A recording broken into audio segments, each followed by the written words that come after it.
Hey everybody, it's the Jimmy Dore Show. I'm Aaron Maté, sitting in for Jimmy, here with Americans comedian Kurt Metzger and Misha Pollan. And our guest is Scott Ritter, former Marine Corps intelligence officer and former UN weapons inspector, author of the book Disarmament in the Time of Perestroika, Arms Control and the End of the Soviet Union. And Scott, we were just talking about the CIA, so I want to play you a clip of Mike Morell, who is a former head of the CIA, and he said something on CBS's Face the Nation that I found quite interesting, and I think you will too. So this is Mike Morell on Face the Nation. Mike Morell, I want to know what you think the red line is. From what I hear, it's Crimea. That if the Ukrainians tried to retake that area, that might lead to the escalation that you were just referring to. What are your thoughts on that and the contact that the CIA is having with Russian intelligence? So Crimea is the most important piece for Putin, right, in terms of what he's taken since 2014.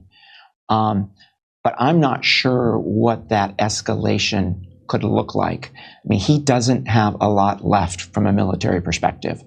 His troops, as a matter of fact, are digging in to defensive positions in eastern Ukraine right now. I'm not sure what he can do, what he has left in his bag if the Ukrainians were to go into Crimea, and I would not dissuade them from doing that. Director Burns did have contact. He met face-to-face with his Russian counterpart. I mean, the intelligence channels are open. They're open, but when you hear escalation, people fear Vladimir Putin's nuclear arsenal. What is the probability of it being used?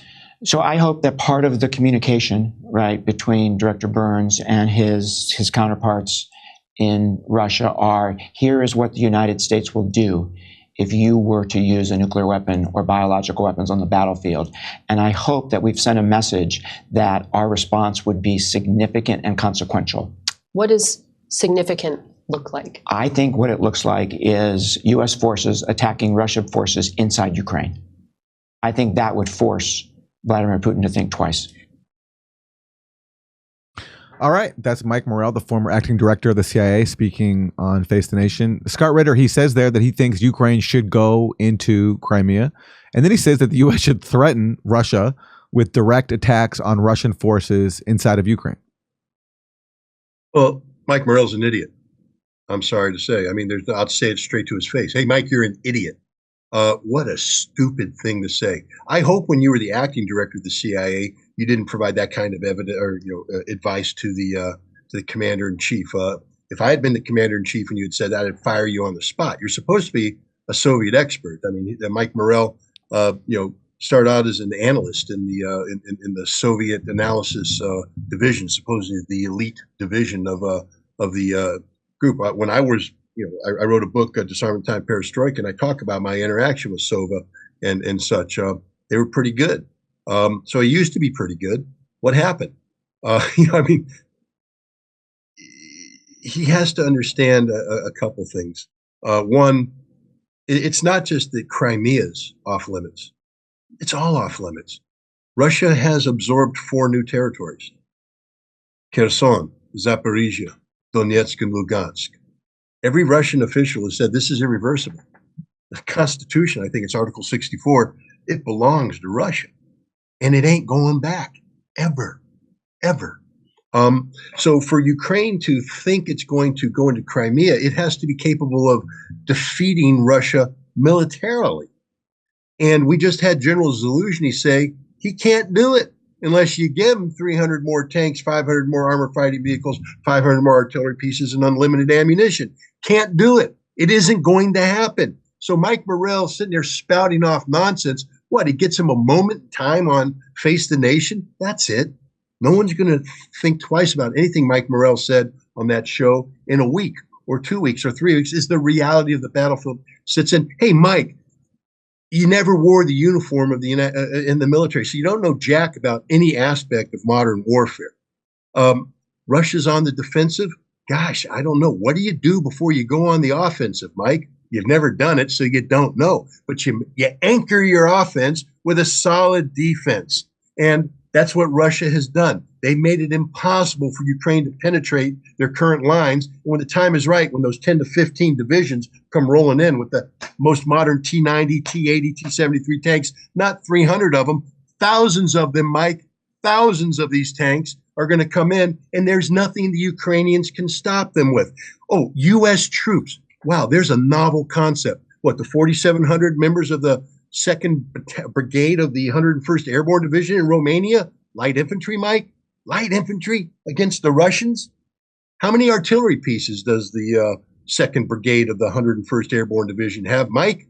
Not many. What, 18, 36? And you're going up against the Russians that have thousands of them? Do you understand this is an artillery conflict, Mike?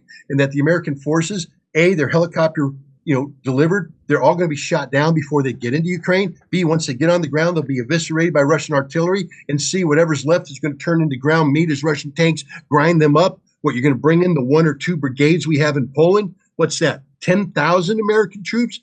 Oh, geez, how are you going to sustain them, Mike? Have you thought about that? Where's the gas coming from? Where's the ammunition coming from? Where's the replenishment coming from? How are you going to maintain them in combat, Mike? I don't think you have more than 2 weeks worth of artillery ammunition on the ground in Europe, Mike.